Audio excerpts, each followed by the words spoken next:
Welcome back, Jewels and Gems. This is Only Three Fingers with No Nails.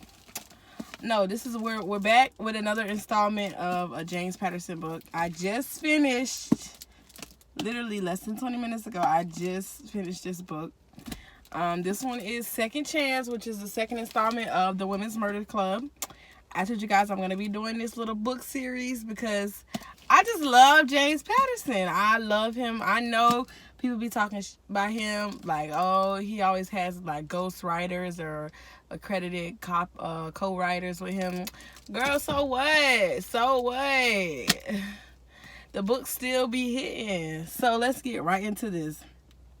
So this book is about, basically it's the second installment of the series. And they're back again because guess what happens? After 2 months, I think it was 2 months of complete silence in the city of San Francisco, there is a murder. An older lady gets hung, which makes it look like a suicide, but it actually is a murder. And then a 11-year-old girl gets shot outside of a church. But it looked like a drive-by. It was not a drive-by. It was actually a hidden person literally spraying up the whole entire church. That was the second murder. Then there was a murder of a cop. Then there was a murder of another cop. And then there was attempted murders. Oh my God. So throughout the whole book, everybody gets shot. Everybody is getting shot. I know there's a no holds bar on this. This book is not like book one. If you guys watch my first review of First to Die, I said over and over and over and over again, First to Die was a slow read. It kind of picked up along the end, but initially it was like a roller coaster, getting up there. This book is when, after you do that first drop on the roller coaster, it's just like keep taking you everywhere. This is the book right here. It's nothing slow about this book. This book don't slow down. It just keeps speeding up. It keeps speeding up all the way until you get to the epilogue. It's intense. It is crazy. It will have you screaming, child. Oh, girl. So, this is probably going to be a spoiler. I'm sorry, guys. I can't talk about certain things in the book without talking about details. So, in the first book, you're going to think it's one person. Just like James Patterson always sets you up to believe it's one person when it's really not. Oh. And then, after that person is killed, you find out it could be another person. But before they even get to the first suspect, the main character, which is Lindsay, her father comes back into the picture. Now, he has a scary past. Let's put it that way. He has something about him that he's withholding from his daughter. He's making it seem like he's just here all whoop-de-doo, I just care about my daughter. But we come to find out he has a little hidden agenda, and it makes you think he could be the killer. It really, because his timing is really off. But I'm not going to tell you if we find out at the end of the book, after somebody is dead, if it's him or not. But Lindsay gets shot. Claire gets shot at. I don't know if she got shot, though. What's the other girl name? Cindy. And then I have to make a correction because previously I did say that these are 4 black girls. James Patterson is confusing me because now in this book, we find out because of a love interest that Cindy has in the book that she's actually white, which also makes me think that Lindsay is white as well, because some of the characteristics, like I told you guys in the first book, the only person I ever thought was black was Claire. So I think maybe just Claire Washburn is black, and Jill, I think those 2 girls are black, and then the other 2 girls are white. I think this is an interracial women's murder club. I don't know. It's not really that detailed. Like, they don't talk about like the skin pigmentation, and like it's just very vague, the detailing of the body of the people that's in the book.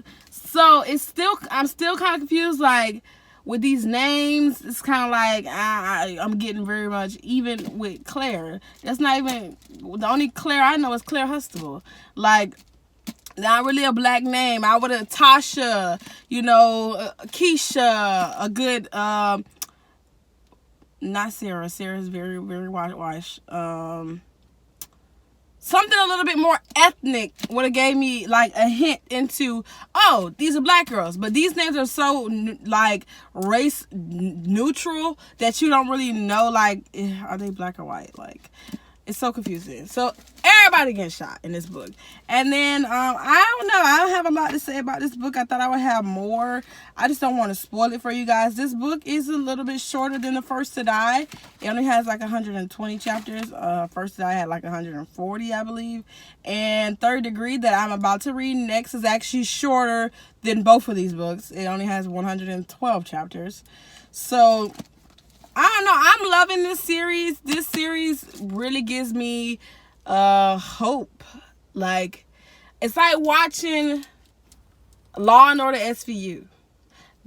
Reading this is like watching CSI, Bones, Law and Order SVU, A Cold Case, ID. This is like the ID channel. These books literally gas me up as if I'm literally sitting here watching an episode of freaking my favorite crime busting law show. Like, this what this book gave me.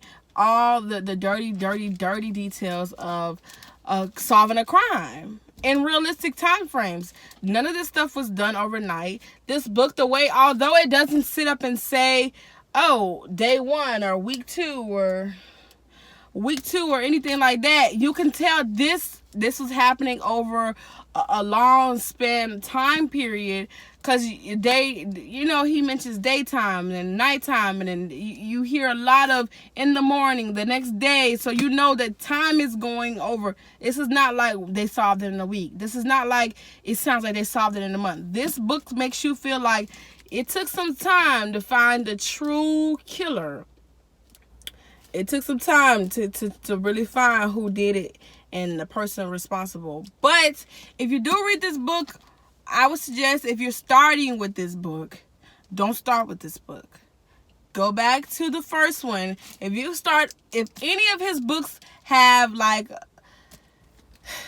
a number in it, and it isn't 1, you have started with the wrong book. You have to start with the first one, because there's 19 of these books. I can't stress this enough. It's 19 of these bad boys. And if you start with one that isn't the first one, you may get confused. I'm not going to lie. I ain't going to hold you. You might get confused, because he still mentions and foreshadows things that happened in the previous book that give you a little bit more context to what's going on in this book and why people... Okay. I'm back. And why people feel certain type of ways about situations that end up occurring. So if you want a juicy good read, this is the book for you. This is the book for you. But that's all for my review, guys. I told you I'm going to be coming back to you guys every time I finish one of his books, all the way until I get to number 19. So you got 19 videos from me, guys. Until next time, Jewels and Gems, I love you as always. Peace.